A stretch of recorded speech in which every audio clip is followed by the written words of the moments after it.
Hey guys, welcome to the Music Biz Club. My name is Ajani Gee, and today I sat down with Bodhi and we talked about building a cult-like following for his music brand.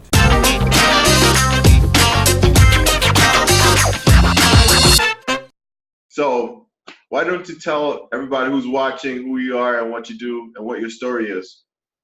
Well, I'm Bodhi, rapper, singer, songwriter, producer. I can now add activist from New Orleans. I mean, I've been doing this. I've been writing music since I was 10. I've been playing music since I was 5. Started off as poetry, and it kind of translated into music.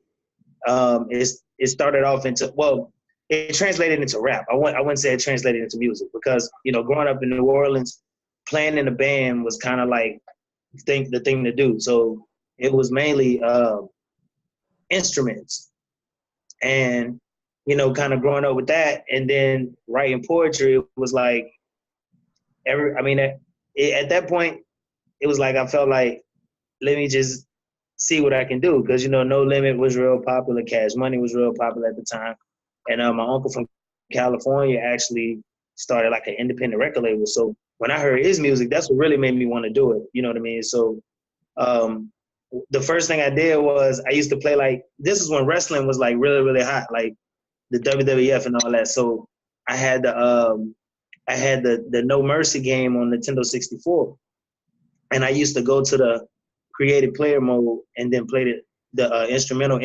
entrance music, and I'll write to the entrance music. And I used to get like, old cassette tapes and put the little tissue paper in the back and then record over it and like rap through the microphone on the boombox with the wrestling music playing in the background. And that was like kind of like my first raps. And I let my mom hear them. And of course she did what every mother do, like that embarrassing, got to tell the whole family and try to get you to rap and put you on the spot. You know what I mean? So I went through that, and it was one of those kind of situations where I didn't really know where it could go, but I know I like doing it. So, but I was still in the band at the time. So, that was kind of like the number one priority, because it was, and like I said, New Orleans with Mardi Gras and all that kind of stuff, it's like being in the band is a big deal down here. It's like, it's equivalent to playing, like to being a star on the football team. Like is that popular? Like, it's a big deal. So, that was, of course, marching season coming up. So that was like the main priority. Well, when I turned 11, I had an opportunity. I had a choice. I wouldn't even say an opportunity. I had a choice. My mom wanted to send me to, it was like this college preparatory academy that was founded by Oprah Winfrey, called Piney Woods. And she showed me like the pamphlet or whatever. It was like a dormitory type setting. It had like private school vibes with uniform and discipline, but it seemed like it was something that'd be cool to do. But my dad, on the other hand, was like, well, why don't you come and live in Memphis with me? So that was kind of like the choice: either go to this school or go live with my dad. So I chose to go live with my dad, and that's kind of when like the whole Bodhi the rapper kind of came about. It's like I played sports in school, but the band wasn't big in Memphis. It wasn't a big deal in Memphis. So it was like you had to find something to do. And it was either sports or music. So I kind of jumped into the music scene. My homies I met in middle school, we used to have like little rap ciphers and stuff like that. And I kind of made a name for myself around not really middle school, but junior high school. Kind of made a name for myself around junior high school. And then going into high school, it was like, I knew I was okay at sports, but I wasn't a superstar at sports. So I said, man, I know what I do know. I know music. So in high school, it kind of like took off from there. So it was like my freshman year in high school, like I let it be known like out the gate that I was a rapper, like out the gate.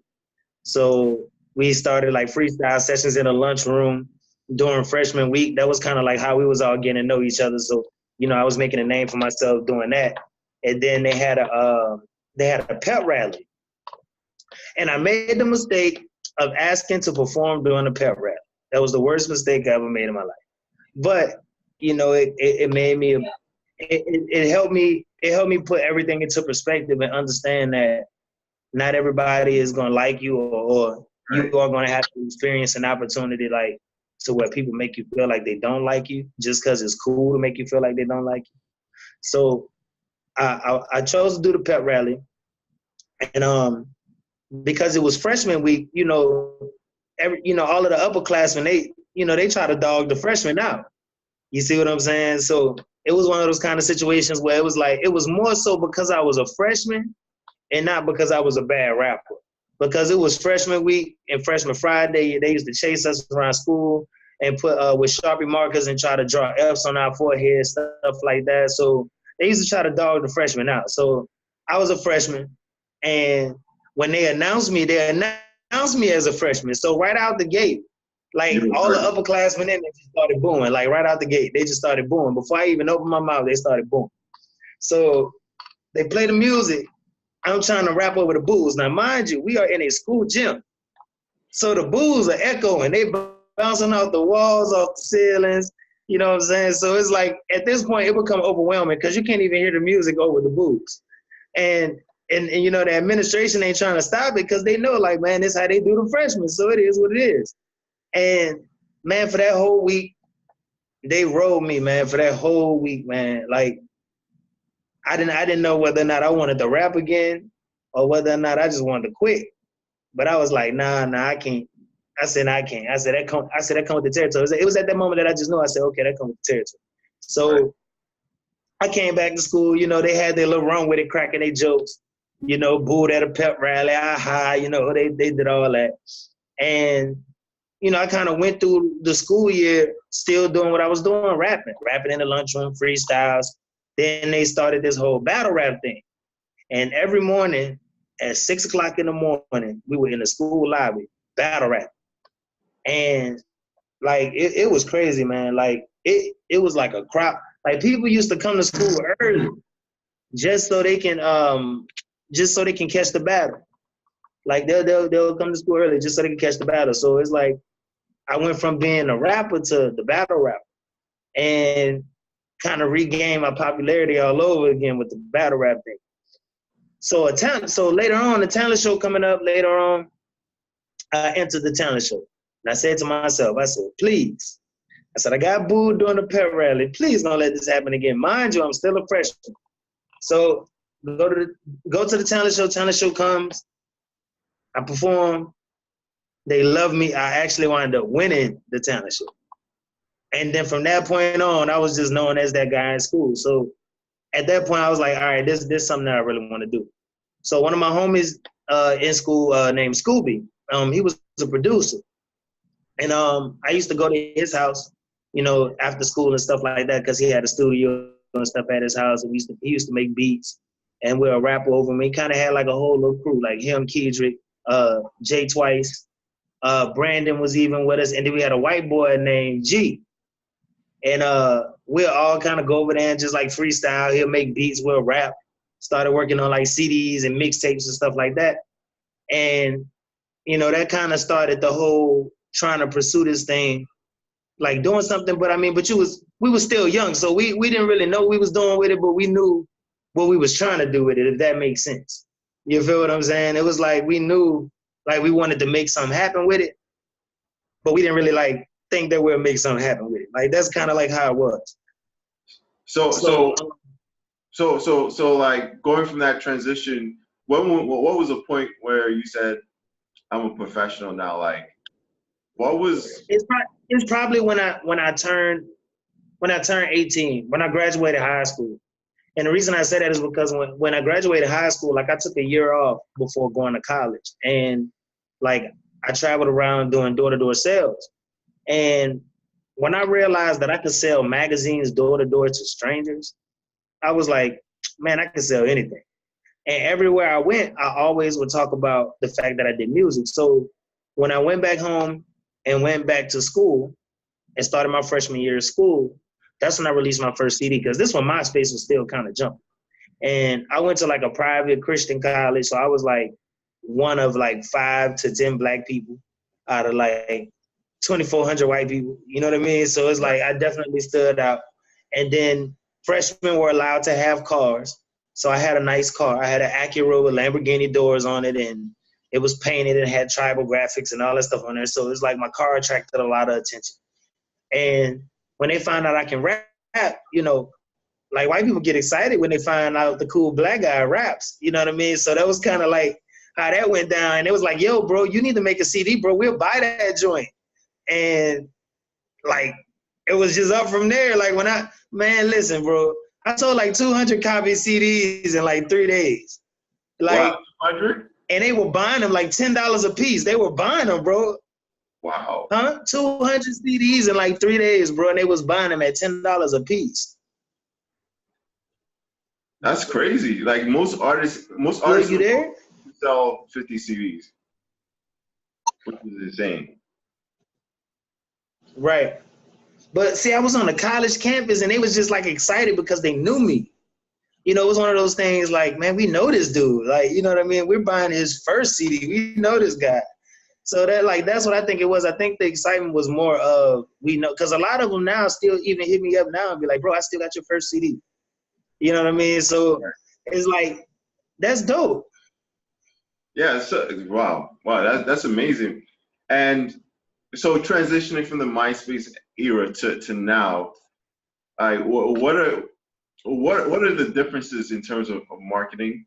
Because you know you have a pretty decent sizable brand, and you know you built a buzz in certain areas, in certain pockets. What are the differences in getting your stuff out from MySpace era to this current era where we have social media, we have distribution, different types of distribution platforms, different types of pay methods. There's a lot going on. How can you compare those two eras from your? Now, I'm gonna tell you something that's so crazy. It's so simple that a lot of people miss it. Quality is key. Quality is key. Like Quality you can do quality in terms of like looking professional, making sure your content looks professional, making sure your photos look professional, making sure your music sounds professional, professionally mixed, mastered. Because see, a lot of artists kind of go into this with the mindset that if they feel like they have the talent, that somebody's supposed to like their music. Now, granted, you get some situations where somebody go viral for having some low quality, goofy record, but they just get known for that. If you're trying to like seriously do this and make this a career, it's like you have to take it serious to the point that you would take any business you would start. Like if you start a business, you know you got to go file the paperwork, right? You file the paperwork, get the business in existence. You go open a bank account for the business. You start getting your business cards made. If you're going to sell stuff, you go get a retail license. I mean, everything that you would do to start a business, you do the same thing with your music career. Like, it's like, if you're going to take it serious, you got to start conducting it like that. So the first thing I did was went and got my record company registered. I'm like, if this is going to be my independent label, if this is going to be my independent brand, I need to get this registered as a business. Second, I went to the credit union and I opened an account exclusively for my business, and I got a $5,000 line of credit just so I can say, okay, I have a business and I also have a line of credit for my business. You see what I'm saying? Right. So I'm already showing out the gate that I'm serious. Then I go to ASCAP. I've already been registered with ASCAP as an artist since I've been in high school because, like I said, we were doing a thing and we were trying to make something happen with it. Like, I had opportunities to be signed when I was young, but I was still in school. My parents was basically like, no, you're going to finish school first. Like, we're not going to have you, you know, have to pull out of high school and do homeschooling because you're going to be traveling around being a rapper. It's like, but at this time, this is when Bow Wow was hot, Lil Romeo was hot. So being a, 14, 15-year-old superstar was like the thing to be at that time. But, my parents was like, no, you're going to grow up and handle what you need to handle first and then go into that if that's what you really want to do. So I had to kind of get a late start. You see what I'm saying? And then having to go spend 3 years in prison kind of put like a halt on everything too, because I was actually like signed, well, in the process of being signed to but you can practically say I was signed to a major record label, like right before I went in. So it was like, it was so many start and stops. And one thing I had to realize looking back on all of that, like I'll say to myself, even though I got signed to a major record label, it was strictly off of my talent because I was showcased in front of the executives. So it was like a different kind of situation because they were sitting right in front of me as I was performing, and I was being compared to 2,500 artists, and I got picked in the top 5, and the top 5 performed. So they got to see me live. Then they heard my music, and it was like, okay, he has the talent, he has the skills, and we can polish him up a little bit.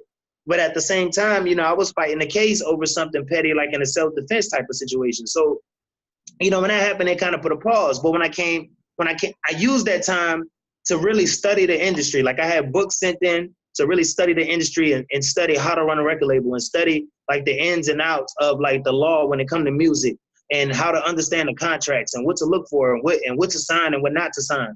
What a manager's supposed to do, what a producer's supposed to do, what a record label's supposed to do, what an A&R is supposed to do. Like intense research, just books on books on books on books and taking notes and planning shit.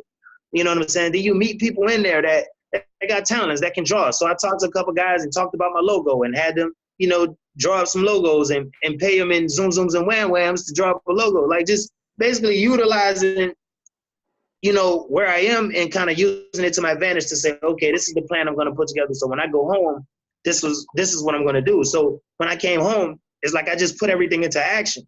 You know what I mean? It's like I moved back to New Orleans instead of going back to Orlando. I was like, okay, fresh start. I'm back home. I said I can just kind of see where I can navigate from this. And I just kind of took it one step at a time. I started off meeting people. And it was just meeting people by chance. Like I didn't immediately jump into the studio because when I got out of prison, I didn't have anything. Like I lost everything when I left. So it's like I couldn't really say I'm gonna go and just spend a bunch of money because I didn't have shit. You feel what I'm saying? So like my mind was like, man, I need to get a job so I can start making some money. But in the process, I was meeting people. And my first job, like coming home, like I was a bartender at the Superdome and the Smoothie King Arena. So I was working basketball games, football games, and concerts. So it's like, what better place to be than to be somewhere that you can possibly run into whoever, you feel what I'm saying? So it's like, that was like my door opener. And I was making some crazy money, like bartending those games. Cause those, you know, I was working in like the sky boxes and shit where people had season tickets and, you know, they were spending like big bucks. So I'm making like $500-600 in tips, you know what I mean? Plus $7 an hour. You feel what I'm saying? And we're doing like 12-hour days during the Saints game. You feel what I'm saying? And if we go to the playoffs, it's like the money is double because people are drinking more because they're celebrating, they're happy. So it's like, I took advantage of that. And then you had Pelicans games. You got 82 games, 41 of the games playing in the city, and you're working every single one of them. And then they're having concerts. You know, Beyonce come here, Chris Brown come here, Katy Perry, Paul McCartney, Journey. You know what I'm saying? And I'm working those games, I'm seeing these people, meeting these people. I met Kobe Bryant, met Katy Perry. Like just being in these bars, you know, that's in the arena, but they're just positions in the right place. It's like a backstage bar and then the VIP bar. So it's like you're running across like Katy Perry's like production team and her manager and all of that. So it's like me being me, I'm talking to people, I'm networking, I'm telling them what I do. You know what I mean? You know, I'm getting them drunk in the process, and you know, but when they're drinking, they become more talkative. So before you know it, it's like we're friends. You know what I mean? And I just kind of slowly used that, and I stacked my money up, and I was just slowly starting to execute my plan. So then I met my business partner, and you know, he heard my music, and he was like, "Yeah, man, you know, I want to work with you." He said, "Let's partner up on this thing, and let's see what we can make happen." So we wound up starting the company. And, you know, we put money into the company. We wound up meeting an artist whose music I found on SoundCloud, found out she was from New Orleans. And then I wound up doing a show with Hip Hop Weekly down here. And she was at the show. And I introduced myself to her. We talked to her and we asked her who her producer was. And she introduced us to her producer. And then when I had the meeting with him, I wanted him to produce 1052, which is my most recent EP I released. So, you know, he and I talked. I let him hear some old music, like from before I even like went to prison. So And he was like, man, your music is timeless. He said, I would have never thought that you recorded this so long ago, and I'm listening to it, and it seemed like it's still relevant today. And he was like, well, look, man, I'll work with you. And he was charging me $1,000 a session. And, you know, that included the recording, the beat, the mixing, the mastering, like everything. And we built the beat from scratch, the whole nine. I didn't have any time limit on studio time. So it's like I can come in the studio and be in there all day working on that one song. So that was kind of like the start of let's get this whole thing going. And by him having credits under his belt, like, you know, Chris Brown and Lil Boosie and Lil Wayne and all of these people whose tracks he's worked on, you know, I was kind of like, okay, I have a professional producer, and this is the most money I've ever spent recording per song, because I've always had my own studio. So it was like, I went into it this time thinking like, I'm a record label now. You feel what I'm saying? Like, I'm actually investing real money into this shit. So it's like, I'm committed. Like, I gotta do it all the way now, because like $1,000 a session, man, like $8,000 to do an album is like not cheap. You feel what I'm saying? And that's not even counting getting it pressed up. You say what? It's an expensive process. Right, and that's not even counting getting it pressed up. That's not counting any kind of promotion. That's not counting any merch or any website design. That's not counting any. That's just recording, making a beat and recording, and you know what I mean? But I was fortunate enough because I was working with him so much that certain sessions he was cutting me deals. So instead of charging me $1,000, he'll be like, well, look, we'll do this session for $500. You know what I mean? Like, just because he was like, man, I just want to get your project done. Because, you know, I'm working, so I'm trying to like stack this bread up and like put it all into it. So, you know, it's like I record a song and I probably couldn't come back for like another 2 or 3 weeks. So it was like, for him, it was kind of like, man, let's speed up this process a little bit. Look, I'll work with you. Let's do this, and this. You feel what I'm saying? So I wind up cutting some money off, saving myself some money, and getting the album, getting the EP completed. So once it was finished, I went into looking into getting it pressed up. And I said, well, I'm gonna do 500 copies first.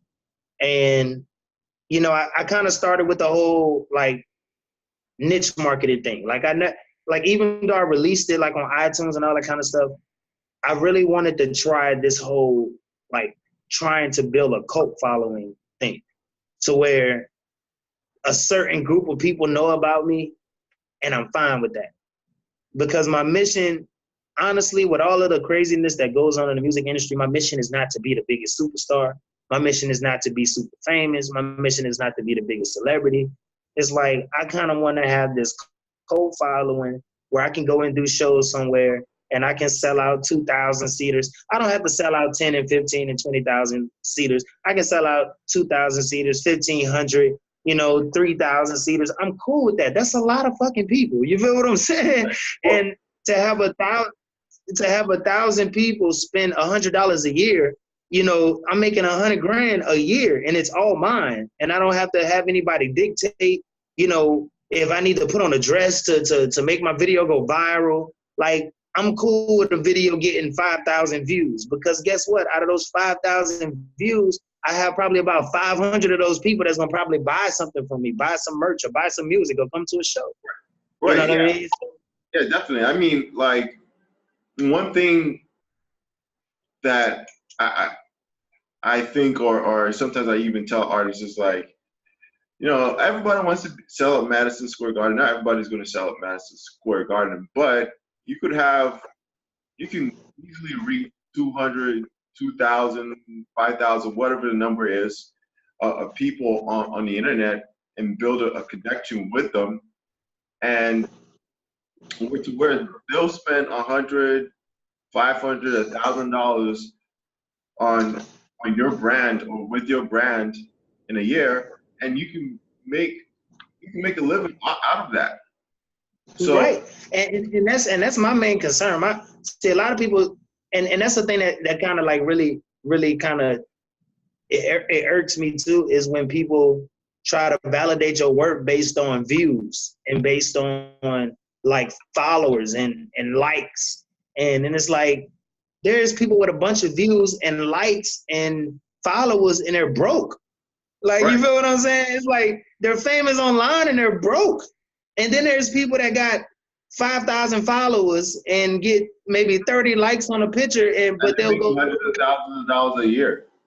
Right. You feel what I'm saying? It's like people validating like your worth based on likes and comments and views. You know, it's like it's good. It's good to have on the surface, but it's like when you live in a time where people can easily buy that stuff, it's like how do you really stand out?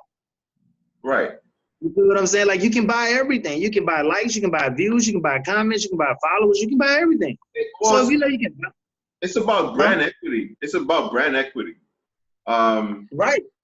And also like I think one thing that was interesting is the sponsorship deal you got with cognac with that cognac brand. Right. Like you're not the biggest artist in the world. However, you were able to secure some sort of collaboration or sponsorship. I don't know the details of that deal, but you as an indie artist, you were able to secure that deal.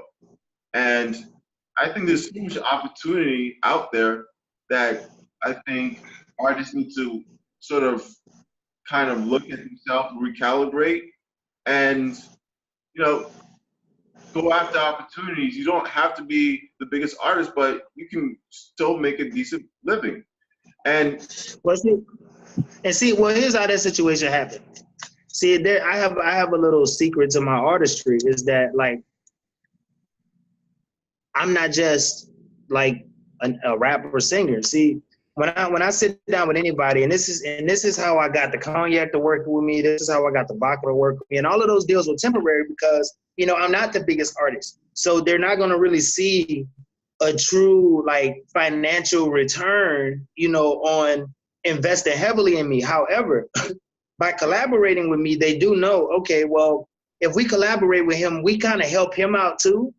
And then he help us out because even though he may be the little guy, it's like we put some value into him by allowing him to be tied to our product. So it's going to make him look more appealing to the bigger names. They may say, hey, wow, it must be something about this guy we need to pay attention to. Like I have a few influencers that follow me and they watch what I do and they applaud me. You know what I mean? And it's a dope feeling to know that they're watching. You feel what I'm saying? But it's those little things that matter. And the way that situation happened it's like my business partner ran into him at the barbershop, ran into the guy that runs the cognac at the barbershop, who's from New Orleans. And, he basically wanted to talk to him and basically sit down with him and talk about how, different ways we can help him get his product out. So it's like when I sat down at the table, I kind of sat down at the table from a marketing perspective versus from an artist perspective. I was just going to use my artistry to kind of put like a creative flair on actually promoting it. But I was really handling like the marketing aspect of it. So he really kind of brought me on as like a marketing collaborating partner. You feel what I'm saying? To kind of help get the brand out and get more people on it. So we were working on stuff like he did the radio commercial. And then, I did a few video commercials and stuff like that. And, we did it for a couple months just to see how it would go. And then when it got time to really like go full throttle with it, it was just like we kind of put a pin in it. You feel what I'm saying? He kind of put a pin in it because he had another direction he wanted to go. I felt like we should appear more to a younger crowd because even though it was a cognac, it was more on the sweeter side, which would appeal more to a younger crowd. But he wanted to appear more to like the Henny drinkers and the older cognac crowd and people that really drink cognac. Like older cognac drinkers don't really like sweet cognac. You feel what I'm saying? They like the real deal. You feel what I'm saying? So it's like we didn't really see eye to eye there, and that's when I kind of pulled away. And the split was amicable, because it was supposed to be a short-term thing to begin with, you know what I mean? And once we did a trial run, it was supposed to go into a full throttle thing. But he was more concerned with a more mature crowd. And I told him, I said, man, right now, the money is where the youth is. You feel what I'm saying? It's like, that's who's spending the money. That's who's going to try it. That's who's going to, be excited to feel like they're on something exclusive. Old head going to stick to what they know. If they drink Hennessy, they're going to drink Hennessy. They're not going to drink anything else but Hennessy. Like, that's just like, that's just the way it goes. Like, I mean, anybody over 30 that drinks Hennessy, they're not drinking anything else. Right. It's like, but those 21 through 25 though, they'll try anything. Right. If it's being popular, they'll try it. You feel what I'm saying? But we ain't see eye to eye on that. So and the thing with the so So you went in there as a business rather than just Right. an artist. Right. I think that's a point that a lot of artists miss up on. They're businesses and they have to go beyond the art because they're just not public figures. I mean, they're just not music artists. They're public figures. That's why you have Right. for the longest artists been doing PR work, appearing on television shows, you know, doing some sort of collaboration, some sort of sponsorship deal with Nike or whatever the case might be. So I really do think artists really need to look broader when they're doing their artist work and promoting themselves. And I think that's a really good point. I guess to end this all, what marketing tips or what business tips would you suggest to any artist who's trying to build their brand and also make some money and be profitable and have a business and be sustainable doing this music stuff? But like I said, I mean, I'll give three. The first one, I'll repeat it again. Quality is key. Like if you're not gonna go all out with making sure it's professional, you're wasting your time. The second thing I would say, you have to know your audience. You have to know who you are as an artist. You can't be an artist that's trying to create something that just fits in because it's hot right now. You have to know who you are as an artist. And once you know who you are, you have to know your audience. And the ways you can find your audience, you know, it takes a little digging, but like with Instagram, for example, Instagram has an analytics feature where you can go in and see male to female ratio, top cities, their age group. You'll actually know who's engaging on your page, their age, whether it's a male or female, and where they're located. So when you know, okay, this is where they're located, if you got a high quality package and you say, let's say you do like an Instagram ad and you run a high quality Instagram ad to your demographics of 18 to 24 or whatever your analytics say that's located in Atlanta and Houston and New York, wherever it says, or whatever, that's 63% female and 44% or 47% male. I mean, as long as you put those targets in there and you run that ad and it's high quality, you're going to gain more people that fit that demographic because people that fit that demographic are already engaging with your stuff. Like, I mean, it's as easy as pie. Like you can't try to hit everybody. You got to hit the people that want you. You feel what I'm saying? And the only way that they can want you is that you got to stand out. And the only way to stand out is having a high quality package. Like you got to be packaged up for high quality. The third thing is networking the right way. A lot of people go straight into like asking for what they want before they even get to know the person. It's like, I get so many DMs a day from artists saying, yo, bro, I spit bars, let's collab. And it's like, wait, hold up. It don't work like that. Like, first of all, you don't even know if I charge to collab, first of all. So you already like wrong in that aspect. You don't know if I'm signed to a major label and I can even collab with you. You feel what I'm saying? I'm like, and if I pull out a split sheet right now, would you know what that's for?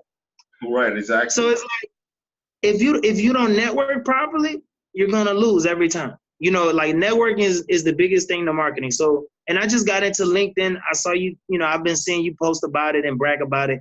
And honestly, you're a big reason why I finally just said, fuck it, I'm gonna give it a shot. So like I dug into LinkedIn and, you know, now I've kind of set goals to tap into things that a lot of people don't really think about. I'm trying to get my song on a video game. You know, I play live and I play 2K and I play Madden. And so I'm like trying to meet people of, you know, with EA Sports and 2K Sports and trying to see if I can get my song placed in one of the video games. Because the key is not fame, the key is income. You feel what I'm saying? It's income, it's not fame, it's not popularity, it's making the money. Like, like that's, everybody want to look the part. It's like, no, I want to be the part. You know, so that would be the top three things. Have a professional package to where it can compete with the industry or at least stand next to something in the industry. You got to know your audience. You got to know who you're targeting, and you got to network properly. because influencer marketing is the best form of marketing because anybody with money can buy anything. You feel what I'm saying?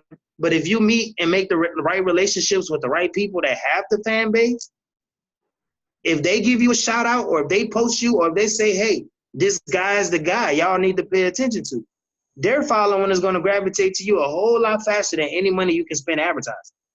That's so true. It's like if you don't build those relationships, you'll never know what that feel like. And the way you build those relationships is just keeping it simple and not necessarily going in and asking for what you want. Try to get to know the person. Try to ask them things like, hey man, what did you do to get this like this? Or what did you do to make your video do that? Or what did you do to get your pictures to look like that? Or what kind of camera you use? Like, show me that you want to learn something before you ask me to do something for you. Or that you care. Right. You know what I mean? And a lot of artists mess that up. Like, they network selfishly. They go into it with the mindset like, this person is somebody, so they need to do something for me. You know what I mean? Like, help a brother out. They have that kind of mentality versus, look, you're somebody valuable. I'm somebody valuable. Let's see what kind of way we can make this value work together. And see, the way I approach it a lot of the times, like, I don't even approach it artist first. Like, I approach it like, yo, I got skills at marketing. I do graphic. I do film. I do video editing. I engineer. You gotta put some. You know what I mean? So you gotta put some. Human you say touch. what? You gotta put some human touch to it. Right. Because a lot of people feel like, well, damn, he do film. I mean, I need a commercial for XYZ. And I'm like, well, okay, look, instead of me charging you for that commercial, man, plug me in with blase, because I do this music thing too. It's a win-win for everybody. You know what I'm saying? Like, but I came to the table from a different angle. You know what I mean? It's like you gotta basically find your niche. And I'm a gamer, so it's like I really was like, yo, I want to tap into the gamer community. You know what I mean? Because I've just started really utilizing my Xbox Live. Like, I really don't play video games as much as I used to because I'm so busy focused on this music thing. But I've kind of been getting back into gaming lately because I've had some free time. And I was like, yo, let me really just get involved with this live thing and get on this headset and just see who I'm just meeting people. And I'm like, yo, I could probably really build a fan base through this thing. Right. And a lot of stuff with customizing options where you can scan your face into the game so they know what you look like, and you can put custom t-shirts and customize your own basketball court and all that kind of stuff. And I can put my social media on there, my website. So it's like if I'm playing these people from all around the world and they're playing on my court and they're seeing my website and my social media, now they're like, oh, yo, that's your website, bro? Let me go check that out. That's your social media? Let me go check. Because we're right there on the headset. So I'm like, yo, we're on the headset. You got your phone in front of you? Yo, bro, look this up real quick. Well, right there, gain some fans. If it's 12 of us in the party, I've just gained 12 fans. Doing that every day. They add up. Well, thanks a lot, man. Thanks a lot. I hope this brings some value to the people who will see this video in the next couple of days, weeks, months, years. And, I guess we'll keep on talking about other stuff off the record, man. No problem, boss. All right, for sure.